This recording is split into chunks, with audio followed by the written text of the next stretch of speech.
tal? Muy buen día y bienvenido o bienvenida a este primer video del octavo semestre Grupo C de la licenciatura en Trabajo Social de la Escuela Superior de Trabajo Social Jesús Equinojón. El día de hoy traemos un tema muy importante, el cual es Trabajo Social Empresarial.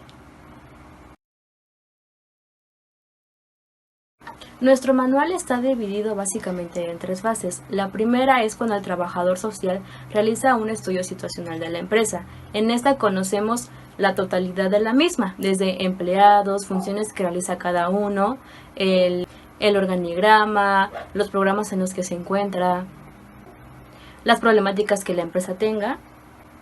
Básicamente se presenta la organización tal y como es. En la segunda fase podemos realizar un diagnóstico situacional. Esto lo podemos hacer de diversas formas. En nuestro manual presentamos un modelo que es el MMGO, pero más adelante se lo explicaremos. Nuestro diagnóstico situacional nos da a conocer la problemática o situación final y esto nos permite tomar las decisiones pertinentes para la búsqueda de soluciones. En la tercera fase se plantean el plan estratégico para cumplir con el objetivo trazado, como podría ser el reclutamiento de personal, la capacitación operativa para el trabajo. Partiremos hablando de la definición de trabajo social empresarial. Primeramente, trabajo social promueve el cambio social, la resolución de problemas en las relaciones humanas y el fortalecimiento y la liberación del pueblo para incrementar el bienestar. Esto lo hacemos mediante la utilización de teorías sobre el comportamiento humano y sistemas sociales. Por ello, trabajo social interviene en los puntos en los que las personas interactúan en su entorno. Partiendo de esta definición, podemos afirmar que podemos intervenir en las empresas, donde encontramos funciones sociales. Por lo tanto, un trabajador social está capacitado para encontrar el bienestar social del grupo, individuo o la sociedad en cualquier ámbito en el que se encuentre, como por ejemplo empresarial. También podemos ubicar problemas y necesidades para diseñar e incrementar proyectos en función de las mismas necesidades y así ayudar al bienestar o problemas de los dichos individuos que se encuentren en esa necesidad. Nuestra definición desde las funciones es asistencia, prevención y desarrollo. Asistencial, donde el trabajador social gestionará los recursos asistenciales que la empresa pone a disposición de sus empleados. Gestionará los procesos de capacitación. Y desarrollo, donde el trabajador social vela por una calidad integral de vida para los trabajadores y empleados y su desarrollo profesional y personal. En estos tres ejes, el trabajador social puede planificar, desarrollar y evaluar los procesos relacionados con la situación de la empresa. El estudio situacional es una exploración de todos los factores que influyen sobre las actividades que la empresa realiza y cómo estos pueden influir al futuro de la empresa. En esa parte realizamos lo que es un análisis FODA, en el cual la F van a ser las fortalezas que tiene la empresa, la O, las oportunidades, la D, las debilidades y la A, las amenazas de la misma. Hablaremos acerca del diagrama de estudio situacional y el método de estudio situacional. El diagrama de estudio situacional nos dice que se realiza con la finalidad de conocer a una empresa más a fondo y se debe analizar de manera inferior, ya que de esa manera podemos darnos cuenta de cómo se encuentra una empresa. El método de estudio situacional se realiza con la finalidad para saber cómo se encuentra y se encuentra con algunas fallas, problemas, dificultades, etc. Vamos a hablar sobre la metodología de trabajo social. Esta la vamos a dividir en 5 puntos o 5 fases, las cuales son las siguientes. Fase número 1, la contextualización del problema. Como bien lo dice su nombre, vamos a entrar en contexto con la problemática, Esta fase nos va a ayudar para identificar, detectar problemas o necesidades que se estén suscitando en esos momentos. Ahora la segunda fase o segundo punto es el diagnóstico del problema. Ya que conocemos nuestra problemática, lo siguiente es hacerle un diagnóstico. Vamos a valorar los aspectos que intervienen desde el inicio de la producción hasta el final. Vamos a conocer, vamos a detectar, vamos a valorar todas estas variables que pueden afectar y crear cierta fricción que está conllevando a este problema. Ahora el tercer punto, la fase 3, que son las estrategias de acción.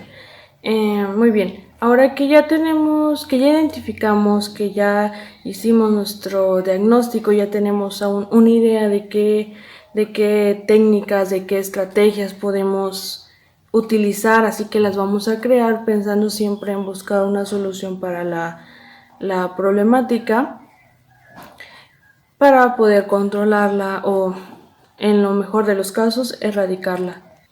Ahora bien, vamos a pasar a la fase 4 o el punto número 4, que es la ejecución.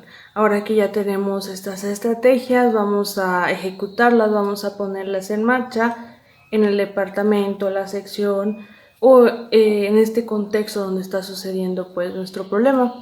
Igual pueden aplicarse en otros departamentos, en otras secciones, para una prevención de una futura problemática. Bien, ahora por último vamos a este punto, esa fase número 5, que se trata de la evaluación de nuestras acciones. Como en todo trabajo, hay que hacer una evaluación al finalizar para ver si los resultados que obtuvimos son buenos, malos o nulos con respecto a la problemática que estamos estudiando. Estos 5 puntos o estas 5 fases no pueden llevarse a cabo sin una técnica muy importante, que es la observación, la cual puede utilizarse en los 3 distintos medios de intervención: caso, grupo y comunidad. Diagrama de metodología de trabajo social. El primero es el estudio de investigación, el segundo es la programación, el tercero la ejecución y el cuarto la evaluación. En el estudio organizacional es un proceso analítico que nos permite conocer la situación real de la organización para descubrir los problemas y áreas de oportunidades. En el diagnóstico se examinan y mejoran los sistemas y prácticas de la comunicación como internas y externas. Las condiciones para llevar a cabo el diagnóstico organizacional es primero iniciar el proceso de diagnóstico, contar con las intenciones del cambio y el compromiso de respaldo parte del cliente. Y el segundo es el cliente, que debe ampliar las facilidades para el consultor. El tercero, el consultor debe manejar la información que se obtenga durante el proceso. El cuarto es proporcionar la retroalimentación acerca de los resultados del diagnóstico. Y el quinto, todo dependerá del cliente para que podamos tener éxito o fracaso. Los elementos del diagnóstico organizacional son 3 puntos importantes. El primero es la forma como se recolecta la información. El segundo es la metodología utilizando las herramientas durante el proceso, que es el cuestionario y la entrevista. El tercero es la frecuencia con que se recolecta la información. Esos son los 3 puntos importantes. En el diagnóstico organizacional, ahí podemos encontrar lo que es la perspectiva diagnóstica, que se divide en 2, el diagnóstico funcional y diagnóstico cultural.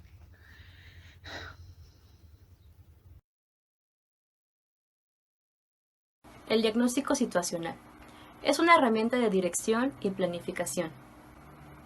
Puede ser sencilla y de gran utilidad, que tiene como fin conocer la situación actual del negocio, organización o empresa, y los problemas que están impidiendo su crecimiento, supervivencia, desarrollo y expansión. Gracias a este tipo de herramientas podemos detectar las principales causas de las problemáticas o dificultades de manera que se puedan enfocar o canalizar los esfuerzos futuros en buscar las mejores medidas más efectivas y evitar el desperdicio de energía. Un diagnóstico situacional se hace con el fin de llevar una planificación estratégica empresarial, llevando consigo una responsabilidad muy importante, la cual es el futuro del negocio, pues las estrategias que se originan a partir de este diagnóstico tienen la responsabilidad de garantizar el mejor futuro para la misma.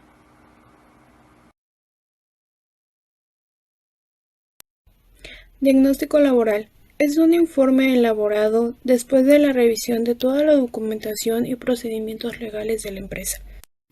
Es un instrumento que proporciona a la institución el resultado de 6 factores. El primer factor es la influencia, el segundo factor es la innovación, tercer factor, trabajo en equipo, cuarto factor, satisfacción, quinto factor, deseo de cambio y el factor más importante es la responsabilidad. Estos 6 factores le permiten a la organización analizar el grado en que están a gusto los trabajadores y así poder evaluar su disponibilidad o la indisposición que tiene cada uno de ellos para realizar los trabajos. Diagnóstico cultural. Es una sucesión de acciones cuya finalidad es descubrir los valores y principios básicos de una organización. Tiene 4 objetivos, los cuales son: evaluar el papel de la comunicación, evaluar la producción comunicacional y la filosofía y valores de cada uno de sus miembros, entender la vida organizacional y la comunicación entre sus miembros, y categorías de análisis del diagnóstico cultural. Tiene 4 manifestaciones conceptuales y espirituales o simbólicas, que son espirituales, que es la ideología y la filosofía, conductuales, que refieren a el lenguaje, comportamiento no verbal y formas de interacción, estructurales, políticas y procedimientos, y materiales, que son tecnologías, instalaciones, mobiliario y equipo.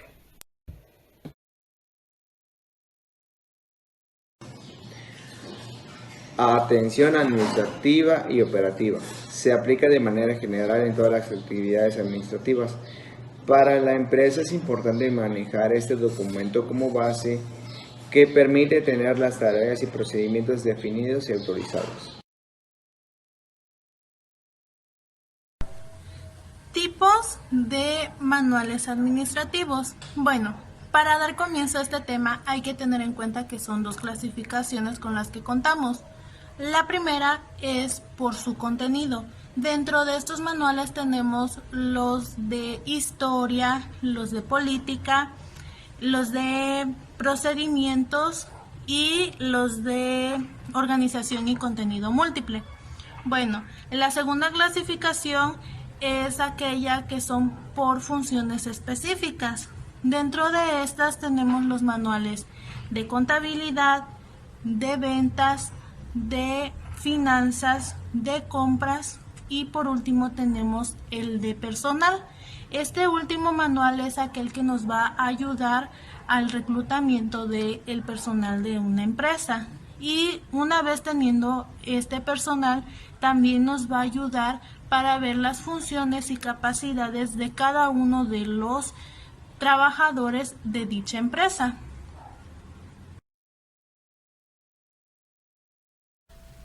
El manual de servicios al usuario integra información real y concisa acerca de los servicios que una institución presta a sus usuarios, así como la forma en que se pueden presentar sugerencias, quejas e inconformidades por el servicio prestado. Este manual debe ser un documento de fácil consulta, con información clara, redacción sencilla y evitar usar términos técnicos que dificulten la comprensión a los usuarios. La información que integra un manual de servicios al usuario es variable de una institución a otra, puesto que esto dependerá del tipo de servicios que dicha institución presta a sus usuarios.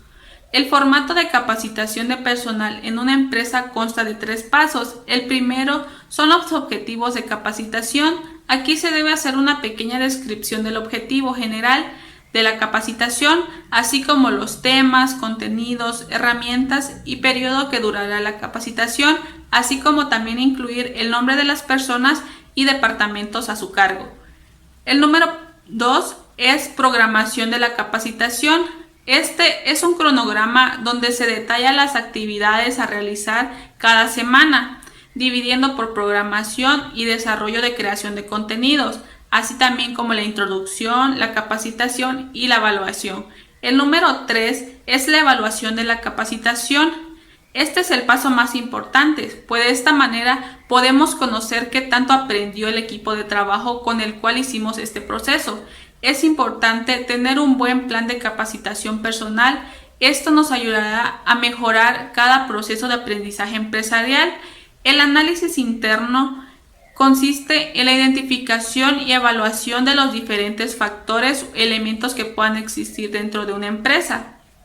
Realizar un análisis interno tiene como objetivo conocer los recursos y capacidades con los que cuenta la empresa y así poder identificar las fortalezas y debilidades que éste presente y así establecer objetivos en base a dichos recursos y capacidades y así poder formular estrategias que le permitan potenciar o aprovechar esas fortalezas y reducir o superar dichas debilidades. Análisis externo. El análisis se trata de hacer una evaluación en torno a la empresa, la cual estaría afectando el funcionamiento de esta.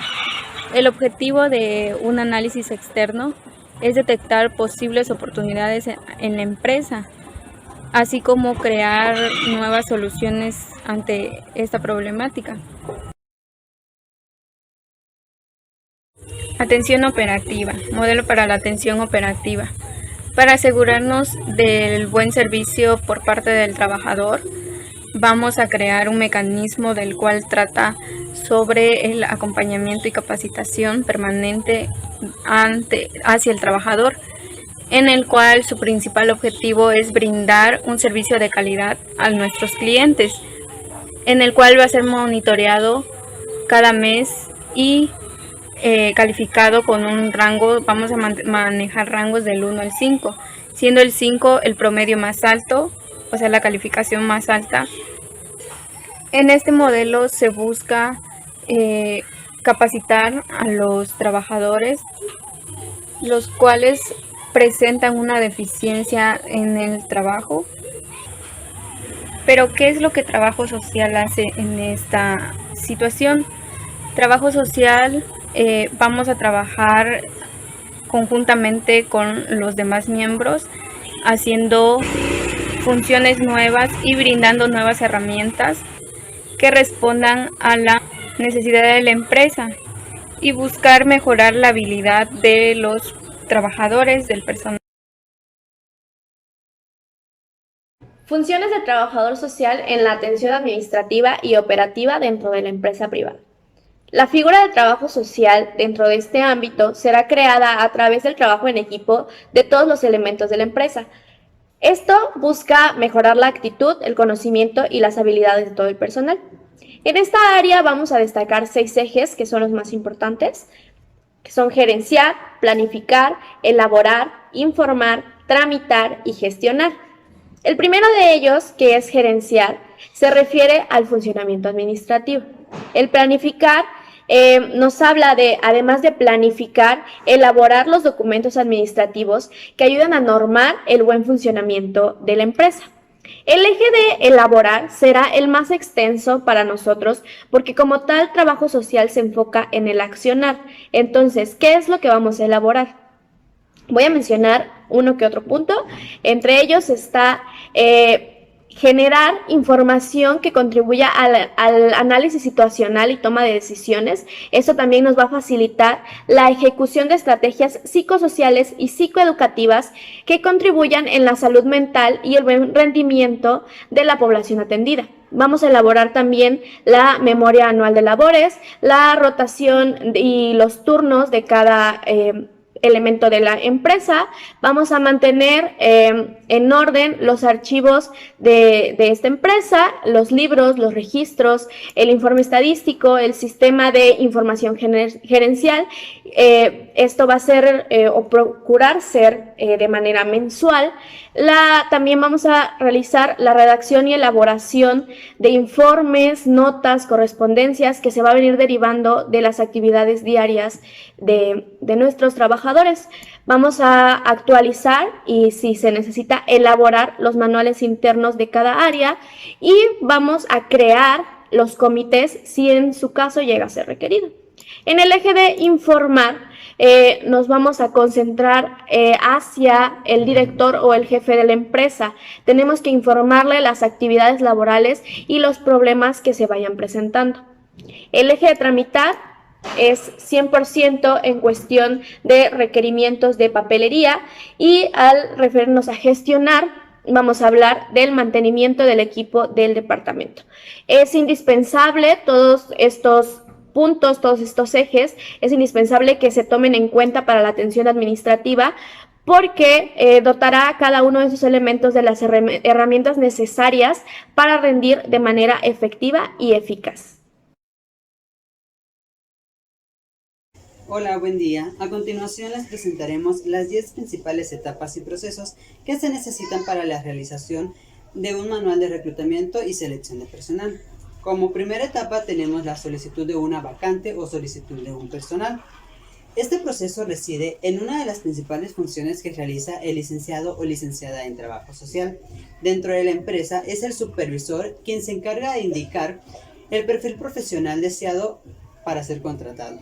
Si bien sabemos, perfil son todos aquellos conjuntos de conocimientos, de habilidades, de aptitudes y cualidades que tiene una persona y que lo hace diferente de otra. Segunda etapa, perfil deseado. El perfil designa todas aquellas particularidades que caracterizan a una persona y que por supuesto le sirven para diferenciarse de otras. Es aquí donde entra el licenciado o licenciada en trabajo social. Trabajan y elaboran un perfil ocupacional donde se dan a conocer los requisitos que se necesitan. Bien pueden ser las competencias, los conocimientos, habilidades, cualidades que debe tener el candidato ideal para cubrir el puesto que se solicita. Lanzamiento de la convocatoria. En esta fase, el área de trabajo social empieza a difundir la información a través de los diferentes medios de comunicación que existen, como lo son la radio local, la televisión, los periódicos, e inclusive utilizando la página oficial de la empresa. Posterior a ello pasa lo que es la preselección de los candidatos. Una vez ya reclutado a los candidatos, el área de trabajo social empieza a evaluar quiénes son aquellas personas que más se acercan al perfil deseado, quiénes son aquellos que están más capacitados para realizar dicha actividad. La selección de personal es el proceso que permitirá elegir a tu empleado ideal entre todos los postulantes. Es el momento en que se inicia con el contacto con el candidato, y esto se realizará justamente después del reclutamiento. El proceso de selección varía mucho de una institución a otra, ya que no todas buscan lo mismo y no cuentan con la misma cultura organizacional. Los candidatos preseleccionados serán los únicos que pasarán a la siguiente fase de selección. Hay instituciones que realizan una entrevista de trabajo y a partir de ahí seleccionan al candidato que ocupará la vacante. Hay entrevistas que suponen una primera toma de contacto y después se aplican las pruebas. ¿Qué pruebas son estas? Podrían ser las pruebas, los test psicotécnicos, las pruebas profesionales, las dinámicas de grupos, entre otras más. La elección de estas pruebas dependerá mucho del puesto a solicitar. Finalmente, vamos a realizar una entrevista a profundidad, y esto se realizará únicamente a los candidatos que hayan pasado dichas pruebas. Una vez concluido el proceso de selección, vamos a realizar el informe, el cual es un documento que informa los elementos observados a lo largo de la entrevista, valorando los aspectos más importantes a nivel conductual, con el objetivo de encontrar a la mejor persona para el puesto y determinar si la persona seleccionada es la indicada para ese puesto, respaldándose en criterios objetivos.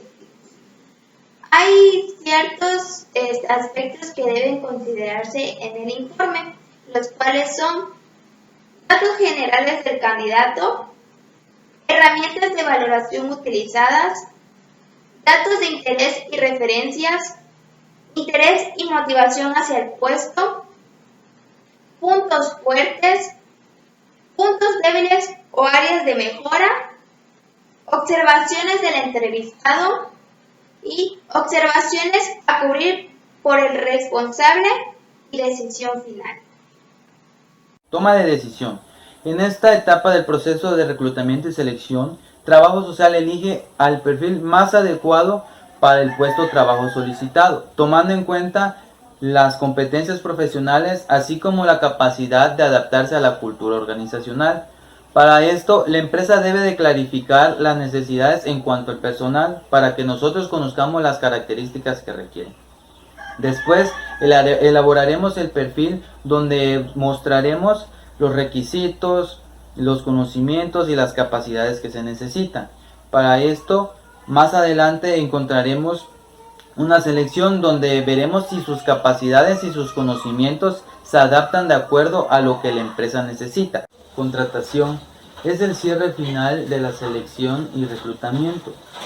Acá hablan sobre el contrato del trabajador, mostrando el puesto obtenido, el horario que va a trabajar, la fecha de inicio y de término de su contrato, las condiciones del lugar y si habrá o no periodo de prueba. Y después de esto se procede a la firma. A la incorporación. En esta fase se realiza el acompañamiento para que el trabajador seleccionado conozca las normas y funciones de la empresa. Se le informa todo lo que se necesita saber para que su puesto sea desarrollado correctamente. También se detectan las fugas de necesidad. Trabajo Social se encarga de darle un recorrido sobre la institución para que conozca el contexto laboral y la inducción al puesto. A continuación tenemos el seguimiento, el cual se realiza a mediano y a largo plazo para ver si el trabajador seleccionado cumplió correctamente con las necesidades del puesto. Aquí se utiliza la última fase de la metodología del trabajo social, que es la evaluación. Capacitación operativa para el trabajo. La pertinencia y desafío de nuestra profesión como trabajadores sociales de insertarnos e incidir en empresas teniendo en cuenta los beneficios que se obtendrán en los trabajadores, los empresarios y la sociedad. Estas capacitaciones se dividen en 4 etapas. Primera etapa, definir las necesidades de capacitación. Aquí es necesario observar a los trabajadores que desempeñan tales acciones y detectar las brechas que existen en cada uno de ellos. Segunda etapa, diseñar y planificar la capacitación. En esta fase se diseña la especificación de un plan para ponerlo en práctica, donde se incluyan las necesidades de la empresa, las necesidades y los objetivos que definen lo que será capaz de hacer el trabajador después de poner en práctica este estudio. Tercera etapa, ejecutar las acciones. El proveedor de la capacitación pone en práctica las actividades realizadas en el estudio. La empresa también puede participar con acciones de apoyo y monitorear la calidad de capacitación recibida. Cuarta y última etapa, evaluar los resultados de la formación de los trabajadores. En este último paso es evaluar si se alcanzaron los objetivos de la empresa y de la capacitación prevista. Puede requerirse de tiempo para observar los cambios que desempeñan los trabajadores. En conclusión, la capacitación beneficia a las empresas porque conduce a una rentabilidad más alta y actitudes más positivas de los trabajadores. Asimismo, eleva la motivación, crea una mejor imagen de la empresa, mejora la relación entre jefes y subordinados, constituye la formación de líderes, incrementa la productividad y calidad del trabajo. Desde la óptica de los trabajadores, la capacitación los beneficia porque los ayuda en la resolución de problemas, mejora la comunicación y en algunos casos logra que una empresa sea un entorno de mejor calidad para trabajar. Ahora hablaremos sobre la intervención individualizada, que es la acción profesional encaminada en mejorar las condiciones de vida del sujeto, usuario, cliente, paciente, esto denominado según el ámbito de acción. La columna vertebral de la intervención individualizada es la relación que se establece con el sujeto, el cual debe reunir requisitos indispensables como lo es la empatía, calidez, confianza, confidencialidad, pero además existen 2 aspectos fundamentales que facilitan la comunicación y aseguran la constancia y el compromiso, como lo es la complicidad y el acuerdo. Para ello tenemos un esquema de intervención el cual se compone de la siguiente manera. Por un lado tenemos al trabajador social que conoce la metodología y por el otro tenemos al usuario que conoce la problemática y juntos construimos el conocimiento requerido para intervenir.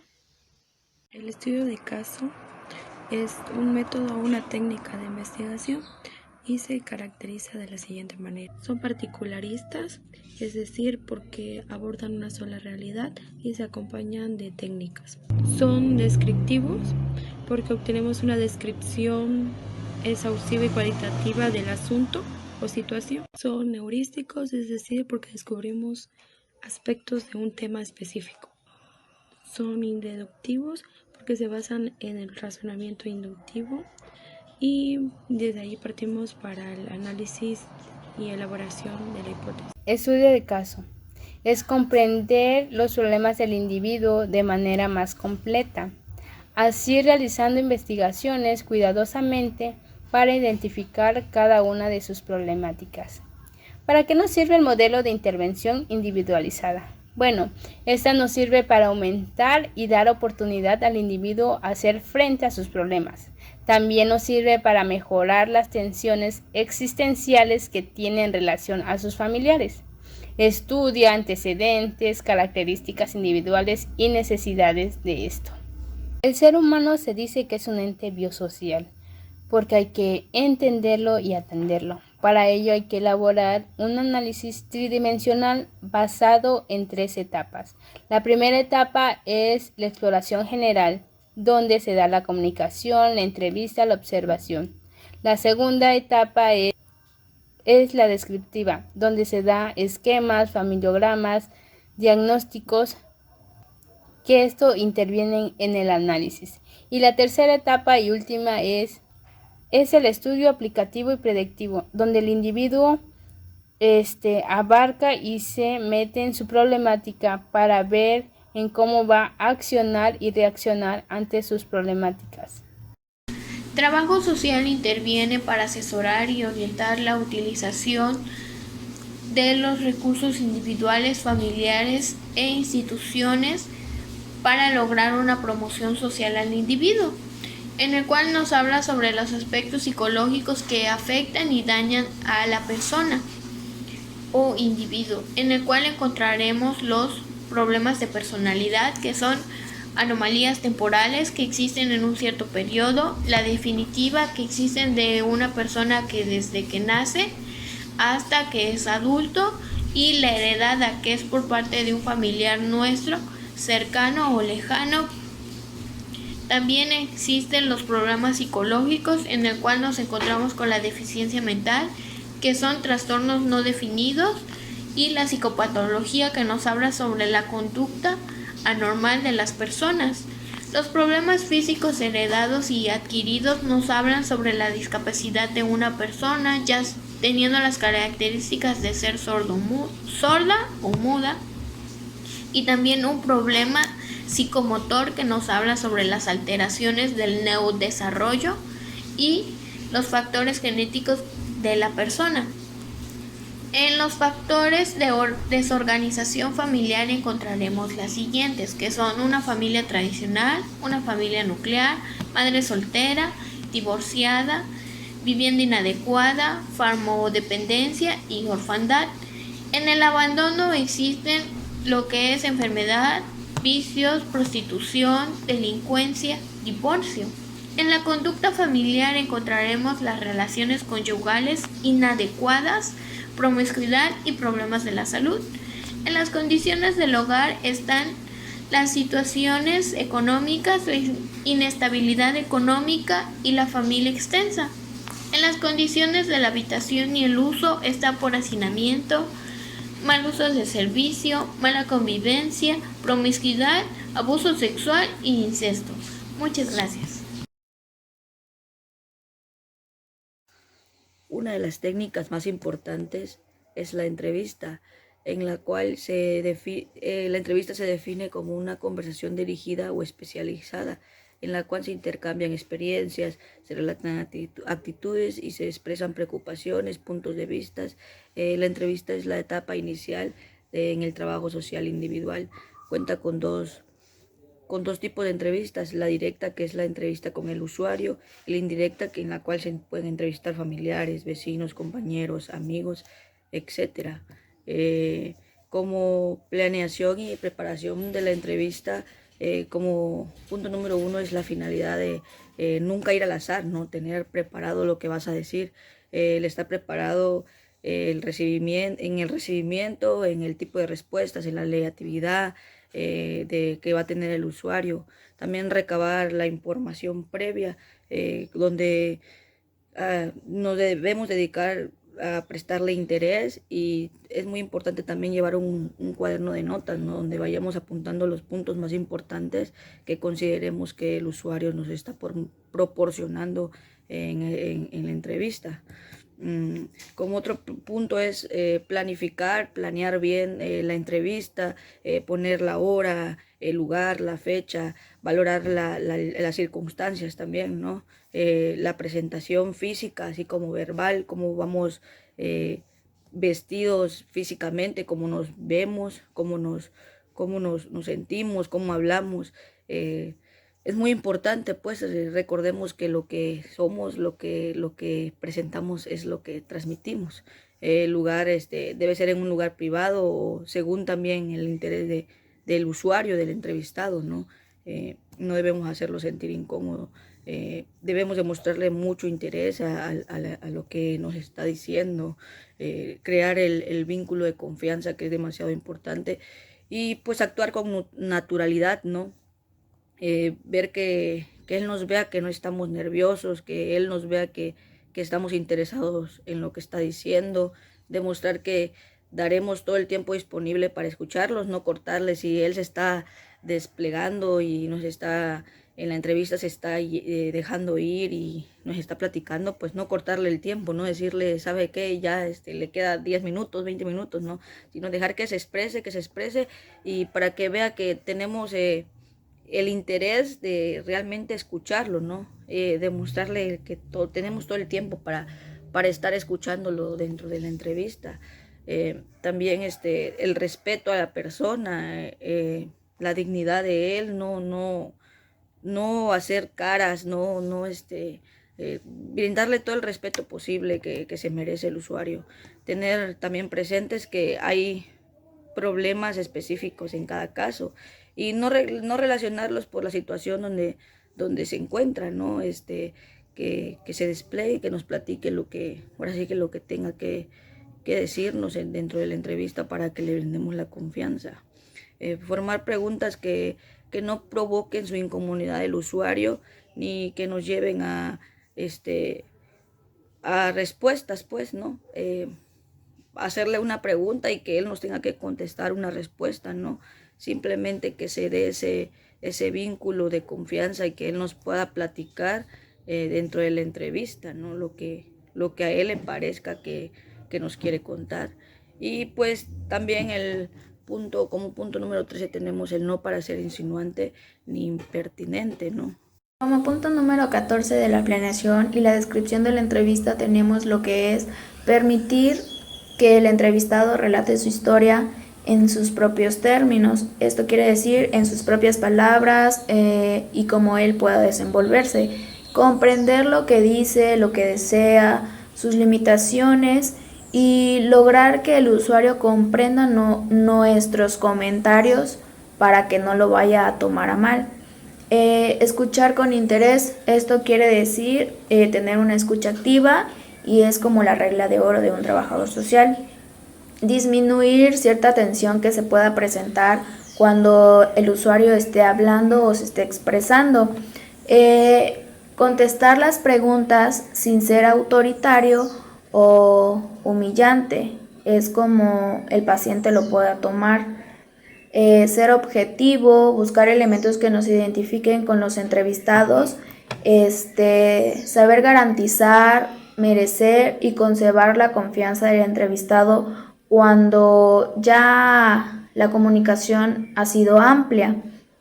Desarrollar la capacidad de observación, esto quiere decir cómo se desenvuelve el entrevistado, cuáles son sus fases en el rostro, cómo habla, si hay tensión en su personalidad. Para dirigir la entrevista, el trabajador social debe dirigir la entrevista analizando contradicciones, malos entendidos y debe hablar con la verdad, esto para evitar ciertos conflictos. Evitar situaciones que lleven al usuario a mentir y ser objetivos. Debemos estar alerta evitando que la entrevista se disperse o no se llegue a los resultados planeados. Para concluir la entrevista, el trabajador social debe concluir la entrevista antes de agotar posibilidades cordiales o evitar irritar al usuario o cansar su disponibilidad de tiempo que nos está regalando.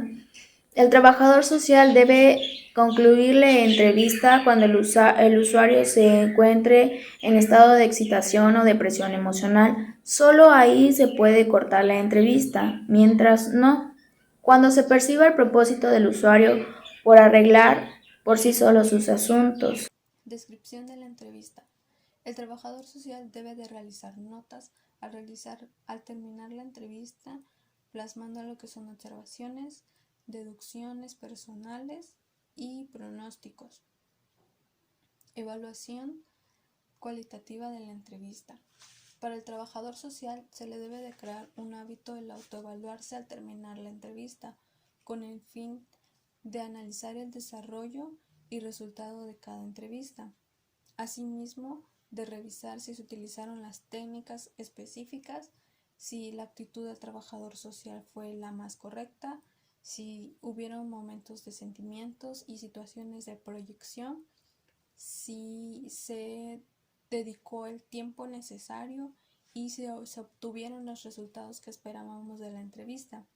De igual manera, esta evaluación es muy importante ya que nos ayuda a detectar nuestros errores y omisiones sin angustias, y debemos aprovechar al máximo estas experiencias para que nos lleve para lograr un continuo proceso de superación y con ello un desarrollo profesional.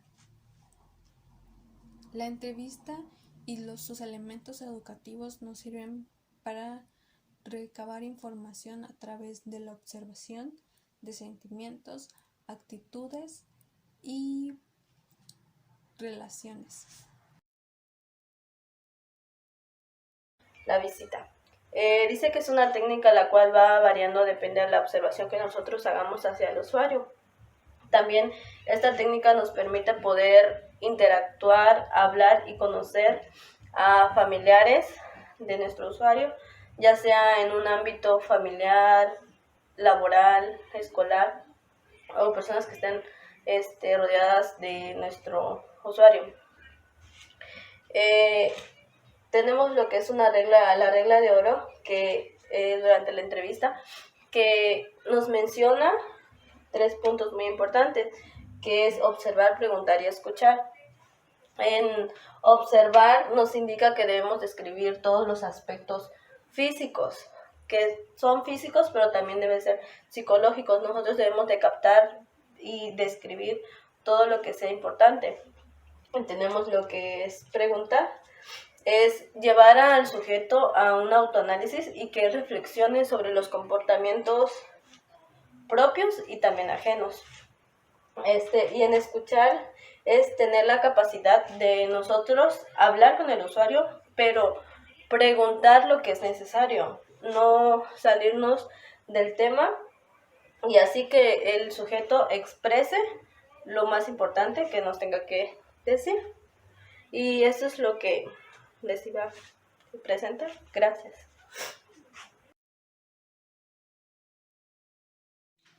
Hola, soy María Elena y yo les voy a explicar sobre el informe del estudio social de casos.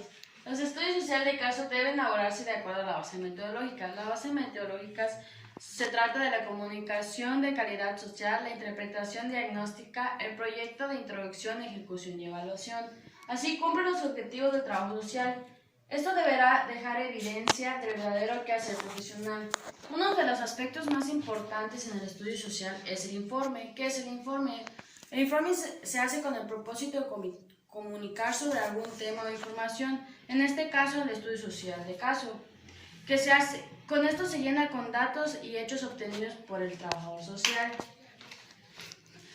Requerimientos que lleva el informe. Los requerimientos que lleva el informe son los más importantes, que son 3, que es comunicar, reflexionar y analizar. El comunicar nos dice que es la falta de criterios de seleccionar los datos más significativos. El reflexionar es el sujeto, es el por qué y el dónde y el cuándo se realizó el motivo. El analizar todos los elementos de la actitud profesional del sujeto para así llevar a una síntesis. Otros requerimientos muy importantes que también conlleva es usar adecuadamente la terminación. Debe ser siempre por escrito a máquina y la ortografía con títulos subrayados. Deben ser objetivos evidentes en errores en la emisión de datos. Deben comunicar fecha y nombre todo adecuado en la información porque con estos datos se conlleva analizar.